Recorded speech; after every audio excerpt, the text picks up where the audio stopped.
Praise the Lord. இந்த ஆண்டுக்கான வாக்குத்தத்தம் என்னன்னா, மகளே பயப்படாத, நீ வேண்டியதெல்லாம் நான் உனக்கு செய்வேன்னு சொல்லிட்டு ரூத்து 3:11 சொல்லியிருக்கார். இந்த வாக்குத்தத்தத்தை நீங்கள் சுதந்திரித்து கொள்ளணுமா, என்ன பண்ணணும் தெரியுமா? ஆண்டவருக்கு காணிக்கை பலி செலுத்தணும். அந்த காணிக்கை பலி என்ன தெரியுமா? விடுதலை பயணம், அதாவது யாத்ராகமம் 30:34 குங்கிலியம், கேள்பான், பிசின் இதைத்தான் கொண்டு வந்து அவங்க கொடுத்தாங்க. ஆனால் இவைகளையே வெளிப்படுத்தின விசேஷத்தில் அவர் அருமையாக சொல்லியிருக்கிறார் பாருங்க. திருவெளிப்பாடு 5:8 ஆட்டுக்குட்டியானவர் முன்னாடி 24 மூப்பர்கள் விழுந்து வணங்கினாங்களாம். அவங்க வணங்கி சாம்பிராணி நிறைந்த பொற்கிண்ணங்களும் வைத்திருந்தாங்க. அது என்ன தெரியுமா? இறை மக்களின் வேண்டுதல். அதாவது நம்ம என்ன பண்ணணும்னா, 1 தீமோத்தேயு 2:1 சொல்றாரு பாருங்க, அனைவருக்காக நம்ம மன்றாடி ஜெபம் பண்ணணுமா.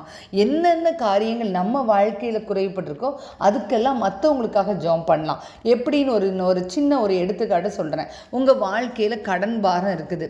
அப்போ நீங்கள் என்ன சொல்வீங்க? ஆண்டவரே, இந்த உலகத்தில் கடனோடு இருக்கிறவங்க, இஎம்ஐ கட்டிக்கிட்டே இருக்கிறவங்க, வாங்கின சம்பளம் அப்படியே இஎம்ஐக்கு போகிறவங்க, திண்டாடி கொண்டு இருக்கிறவங்க, இந்த மக்களெல்லாம் நான் ஒப்பு கொடுக்குறேன் அப்படின்னு சொல்லி பாரம் எடுத்து, எப்படி உங்கள் உடன் பிறந்தவங்களோ இல்லை நீங்களோ கஷ்டப்பட்டா நினைக்கிறீங்களோ அந்த காரியம் நிச்சயமாய் மாறும். அதுபோல தான் உங்கள் பிள்ளைங்களுடைய வாழ்க்கையாக இருக்கலாம், உங்களுடைய எதிர்காலமாக இருக்கலாம், எந்த குறைவு இருந்தாலும் மற்றவர்களுக்காக அதை ஒப்பு கொடுத்து ஜெபிக்கணும். இது முதலாவது காரியம்.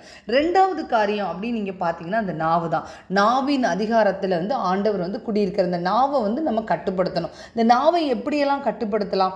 அதைத்தான் ரோமையர்ல சொல்றாரு பாருங்க, 12:1-2 நம்ம உடலை உயிருள்ள தூய பலியா படைக்கணுமா. உடல்னு சொன்னோடனே நம்ம கண்ணு, காது, மூக்கு எல்லாவற்றையும் கூட குறிக்கிறது இல்லை. மிக முக்கியமா ஆண்டவர் உங்கள்கிட்ட எதிர்பார்க்குற இந்த நாவு தான். எதிர்மறையான வாக்கு தத்தங்களை உபயோகப்படுத்துவதை நீங்கள் முழுவதுமாக நிறுத்தணும். முடிந்த அளவுக்கு குறைத்து கொள்ளுங்க. ஃபார் எக்ஸாம்பிள், உங்கள் பிள்ளைங்க இருக்காங்க, அந்த பிள்ளைங்க படிக்கவே மாட்டேங்காங்க, அவங்க ரொம்ப முரண்பாடாக இருக்காங்க, எப்போ பார்த்தாலும் உங்களை ஏதாவது ஒன்று கஷ்டப்படுத்திக்கிட்டே இருக்காங்க. இவன்லாம் எங்கே உருப்பட போகிறான், இவன்லாம் எங்கள் வாழ்க்கையில் நல்லா இருக்க போகிறான் இப்படின்னு சொல்லும் பொழுது அந்த குழந்தையே மாறணும்னு முடிவும் எடுக்காது. ஆண்டவர் அதை கொடுக்கணும்னு நினைக்க மாட்டார். இதுக்கு இன்னும் ஒரு எடுத்துக்காட்டு சொல்கிறேன். உங்களுக்கு ஒருத்தர் உங்ககிட்ட கேட்குறாங்க, ஏம்மா நீங்கள் எனக்கு கொஞ்சம் உதவியாக ஒரு பணம் தாங்க, நான் அடுத்த மாதம் தந்துடுறேன் அப்படின்னு சொல்கிறாங்க. உடனே உங்கள் கையில் கொஞ்சம் தான் பணம் இருக்குது, அதை எப்படியாவது நீங்கள் கொடுக்கணும்னு முயற்சி பண்ணுறீங்க. அதற்காக நீங்கள் யோசனை செஞ்சுக்கிட்டு இருக்கீங்க. அதுக்கு அந்த சகோதரி வெளியே போய் சொல்கிறாங்க, இவெல்லாம் ஒரு ஆளா, இவெல்லாம் எங்கே தரப்போறா அப்படின்னு சொன்னால் கொடுக்கணும்னு நினச்ச உங்கள் மனசு எப்படி இருக்கும்? இதையே அப்படி கடவுளோட ஒப்பிட்டு பாருங்க. ஆண்டவர் உங்களுக்கு கொடுக்கிறதற்காக காத்திருப்பார். நீங்கள் சரி செய்கிறதற்காக, நீங்கள் எல்லாவற்றிலும் நிறைவாக மாறுவதற்காக கொஞ்ச காலம் உங்களுக்கு பொறுத்திருக்க வச்சிருப்பார். அதுக்குள்ள ஆண்டவர் இவர் தரவே மாட்டார், என் வாழ்க்கையை கிறுக்கி போட்டுட்டார், என் வாழ்க்கை அவ்வளோதான் முடிஞ்சிட்டு, என்னுடைய வாழ்க்கையில் அநேக பாடுகள், நான் பாடுகளின் பாதையை கடந்து வந்ததை நினச்சி பார்த்தா நான் உயிரோட ஜீவிக்கிறதே ஆண்டவருடைய கிருபை தான். ஆனால் நான் ஒரு நாளும் ஆண்டவரை நான் மனம் முறிஞ்சதே கிடையாது. என் தகப்பனை நான் புகழுவேன், என் அப்பாவை நான் புகழுவேன், என்னை உயிரோட வச்சிருக்கிறாரு, எனக்கு என்னென்னலாம் நன்மை செஞ்சாருன்னு சொல்லிட்டு நான் அவரை போற்றி புகழுவேன். இதுக்கு பாருங்க, நம்ம நீங்கள் ஒரு எடுத்துக்காட்டு, இந்த நாளில் போன வருடத்தை நீங்கள் கம்பேர் பண்ணுங்கள். போன ஆண்டை விட உங்களுடைய வாழ்க்கை தரம் குறைந்திருக்கா கூடியிருக்கா?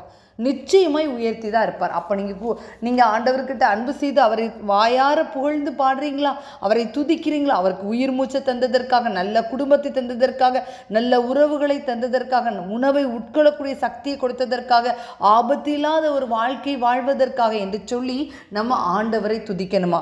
அப்போ முதலாவது காரியம் காணிக்கை செலுத்தணும். அந்த காணிக்கைங்கிறது என்னதுன்னா, நம்ம மன்றாட்டு, மற்றவர்களுக்காக மன்றாடும். 2வது காரியம் என்னது? நம்மளுடைய உடலை தூய பலியா ஒப்பு கொடுக்கணும். அந்த 2வது காரியம் தூய பலிங்கிறது, நம்முடைய நாவுகளில் எதிர்மறையான வார்த்தை எதுவுமே வராம எனக்கு செய்வார், நடத்துவார், நன்றி நன்றி என்று சொல்லணும். 3வது ஒரு காரியம் இருக்கு பாருங்க, ஆண்டவரை பாடணும். எப்படி தெரியுமா? நம்ம போய் உட்காரும்போது உலக கவலைலாம் வரும். அப்போ வாயால நல்ல சத்தமாக பாடும் பொழுது 1, 2, 3வது பாட்டில் உலகத்தை விட்டு நீங்கள் டிஸ்கனெக்ட் ஆகி ஆண்டவரோட கனெக்ட் ஆயிருங்க. அதற்கு அநேக வாக்கு தத்தங்களை ஆண்டவர் கொடுக்கிறாரு பாருங்க. 33:1 சங்கீதம் திருப்பாடல்களில், நீதிமான்களே ஆண்டவரில் களி கூறுங்கள், நீதியுள்ளோர் அவரை புகழ்வதே பொருத்தமானது. உங்ககிட்ட நீதி இருக்கா, உண்மை இருக்கா, அப்போ நீங்கள் களி கூறுவீங்க. ஆண்டவரே என்னால் முடியலப்பா பாடு இப்படின்னு சொல்லாமல் களி கூறுங்க. உங்கள் உங்கள் துன்பம் இருந்தாலும் எனக்கு நீரே பெரியவர் அப்படின்னு சொல்லி களி கூறுங்க. இரண்டாவது பாருங்க, அந்த 33:2 பாருங்க, யாழிசைத்து நன்றி கூறுங்கள், 10 யாழினை அவரை புகழ்ந்து பாடுங்கள். இன்னும் சங்கீதம் 67:5 சொல்றாரு பாருங்க, கடவுளே மக்களினத்தார் உம்மை புகழ்வார்களாக, மக்கள் எல்லோரும் உம்மை போற்றுவார்களாக. அப்போ மக்கள்லாம் என்ன செய்யணும்? ஆண்டவரை துதிக்கணும், போற்றணும். சங்கீதம் 95:1 சொல்றாரு பாருங்க, வாருங்கள் ஆண்டவரை புகழ்ந்து பாடுவோம், நமது மீட்பின் பாறையை போற்றி ஆர்ப்பரிப்போம். நமக்கு மீட்பும் பாறையும் அவர் இருக்கார். பாறை யாராவது அசைக்க முடியுமா? பாறையில் போய் மோதுங்க. இந்த நம்மளுடைய அங்கே மாமல்லபுரத்தில் ஒரு பெரிய கல் இருக்குது. அந்த கல்லை எத்தனையோ யானைகளை வைத்தெல்லாம் நகர்த்த முயற்சி பண்ணியிருக்காங்க. ஒரு துரும்ப கூட நகர்த்த முடியல. ஒரு சாதாரண ஒரு கல். ஆனால் நம்மளுடைய தேவன் பாறை. எப்படிப்பட்ட பாறை? மீட்பு, அதாவது விடுதலை, ரட்சிப்பு கொடுக்கக்கூடியவர். உங்கள் வாழ்க்கையில் என்னென்ன பிரச்சனை இருக்கோ அதில் எல்லாத்துலேயும் இருந்து உங்களுக்கு விடுதலை கொடுக்குற அந்த தேவனை ஆர்ப்பரித்து பாடுங்கள், நன்றியோடு பாடுங்கள். சகலவற்றையும் நன்மைக்கு ஏதுவாய் மாற்றுவார். உங்கள் வாழ்க்கையிலே ஆண்டவர் கவலைப்படாதே, நீ கேட்டது அனைத்தையும் நான் தருவேன் என்று வாக்கு கொடுக்கிறார். உங்கள் வாழ்வு பூத்து குலுங்கும், உங்கள் வாழ்வு கட்டப்படும். God bless you.